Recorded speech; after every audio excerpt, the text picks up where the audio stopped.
The recent dispute in regard to the issue of Ashraf residents being allowed to sell their properties, to refinance their resettlement from Iraq to third countries, is a shame on all of us involved in this whole process.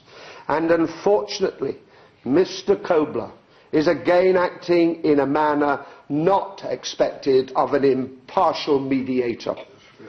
In fact, Kobler's actions are opening the way for the government of Iraq to plunder the residents' wealth, steal millions of dollars worth of property from the residents under the direct supervision of the UN.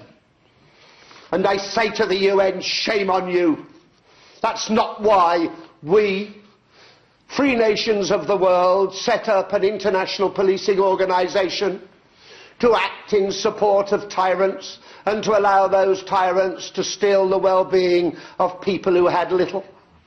That's not the role of the United Nations, and Mr. Kobler should get a message from this place, from this seat of democracy, that his actions have smeared the very name itself of the United Nations and lessened in the minds of people the hope that the United Nations created all those years ago when it was formed.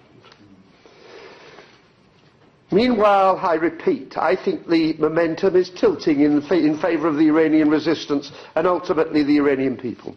The regime in Tehran is facing several acute problems on different fronts regarding its nuclear programme, and the weakening of its closest strategic ally in the region, the regime of Bashar al-Assad in Syria, has caused it serious problems. This means that the prospect of change in Iran in 2013 are a little brighter. But I think that Western governments need to grasp the moment to ensure that we are able to react positively to an ever-quickening and changing situation in that most dangerous of regions. It is quite clear that the policy of carrot and stick has failed, and the harshest sanctions regime, although effective, is not sufficient to curb the Iranian regime's nuclear programme and make the regime change and its behaviour in this respect happen. Recently we learnt that the chief of the International Atomic Energy Agency, Mr. Amano, said that sanctions had not stopped the Iranians from continuing their bid for nuclear weapons, and that talks about a military option to neutralise the Iranian regime threat, nuclear threat, are growing. Let me make it clear that I fully, totally support Mrs. Maryam Rajavi's position.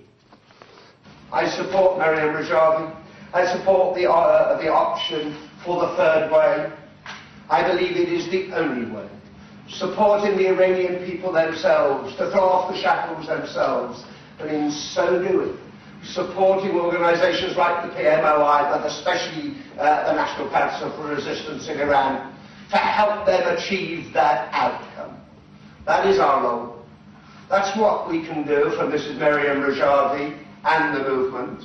We can ensure that our government recognises the need to support a genuinely peaceful organisation which believes in the third option, which believes in internal change in Iran, which believes in a free, secular and democratic Iran.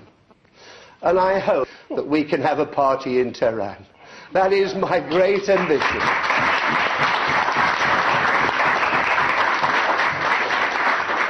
Let me now finish by repeating the point I made right at the start.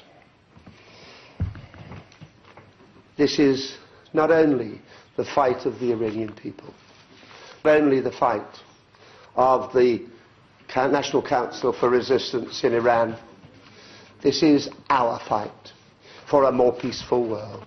That's the fight we are involved in. And I pray, I beg, I plead with you to recognise the importance of that particular fact, that we are fighting for a free, democratic, secular Iran, because it impacts upon our freedom, And I believe that is the greatest fight worth taking up in this whole wide world. Freedom, and particularly freedom to think as an individual wishes to think. Thank you for listening to me.